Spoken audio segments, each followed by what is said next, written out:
University of Wisconsin President Kevin Reilly was scheduled to testify on Monday about the state giving more control over personnel matters to the UW. But on Friday it was revealed the UW has over $1 billion in cash reserves. It built that slush fund while raising tuition an average of 6.9% every year and asking for more and more funding from state taxpayers. So committee members began the Monday hearing by letting Reilly have it. Continually, time after time after time, you have embarrassed the state of Wisconsin. And your actions to create this $1 billion slush fund by having huge tuition increases are shameful. And I think that we could not start out with making sure that you clearly understand the magnitude of the situation that you are now leaving the legislature to deal with. What were you thinking? What was the goal? Was there a target dollar amount, or what were you preparing for to allow that account to grow to this? What's even more shocking is the system's response. The press releases, rather than receiving phone calls from system administration personnel, I read the press releases. The response, we're only going to raise tuition by 2%? I'm sorry, it just leaves me with the question, are you kidding me? This is a serious problem in terms of lack of accountability, lack of transparency, and lack of honesty, being straight up with the legislature and with the taxpayers. I'm really concerned about that. I want to know about just honesty with the students. You know, the speaker, Voss, talked about a little bit about how 2 years ago we were been crying, financial hardship as a university system because of the difficult financial times we were in and the reductions we were making in our budget. Do you feel that you were being honest with the students during that period of time when you're going for an 11% increase over 2 years? And by the way, that increase is about 20% ahead of the national average. Reilly tried to explain why the university needs so much cash on hand, including the challenges of increasing enrollment. We know the trend long term is that the state funding is not going to go up. It probably will go down long term. And we know that we're going to have costs to cover. We know we're being asked to educate more students without a lot of extra state funding.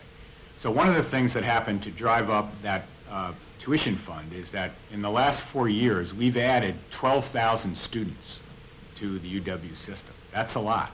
And their tuition has paid in to that fund. We tried to do that kind of on the margin, do it cost effectively, but we have added at the time when we've had some significant budget cuts, that kind of an additional large number of students, and their tuition has gone into that. He later went on to talk about the uncertainty involved in running a university. Only now he was talking about the challenges of declining enrollment. The other thing here is we never know from 1 year to the other how many students will actually enroll. We're always making projections based on demographics and past experience. What I can tell you now is that I talked about that downward trend. Our applications this year, where we are right now in the application cycle, are down from last year. And I think we have to anticipate that there will be that continued downward drop then in the number of enrollments we have. Senator ELLIS asked Reilly repeatedly about the Board of Regents, which outranks the UW president and is supposed to be involved in the university's financial decisions. Where are the Board of Regents? Did the Board of Regents tell you to do all of these things, or did you tell the Board of Regents what you were going to do? What we give to the regents doesn't have the detail that you've seen on all of these accounts. Are you just emailing them a piece of paper and asking them to stamp it? They don't know, they didn't know about specifics on this designation. They didn't know about, what do they know? Who's running the university? Well, let me say what... I know on a day-to-day basis you are, but don't you have a governing board you're answerable to? Absolutely. And then they don't seem to be doing much, do they? Reilly also argued the slush fund was no secret. He said the Legislative Fiscal Bureau knew about it all along. Every year, the Legislative Fiscal Bureau reviews our financials, and they're aware of what's in all of the big accounts, and they were aware of the level at which these reserves were growing. So we were in constant discussion over the years with them. How much of this do we think we'll spend out? How much new will come in? So there was that level of oversight. Look, I hear the angst. I hear the anger. I think in many ways it's justified. I don't think we have done right in the way we've put these numbers out and the way we've explained them.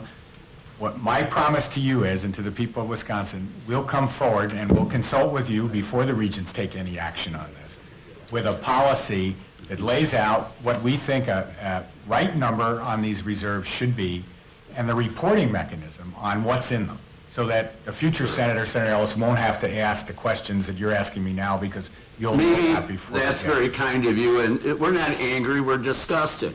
The committee refused to even consider the personnel issue on Monday. The billion-dollar slush fund comes to light as the legislature is in the middle of crafting the next biennium budget. The governor proposed increasing the UW's funding by $180 million. Republican lawmakers, at least, do not seem enthusiastic about that idea at the moment. For the McIver Institute, I'm Bill Osmolsky.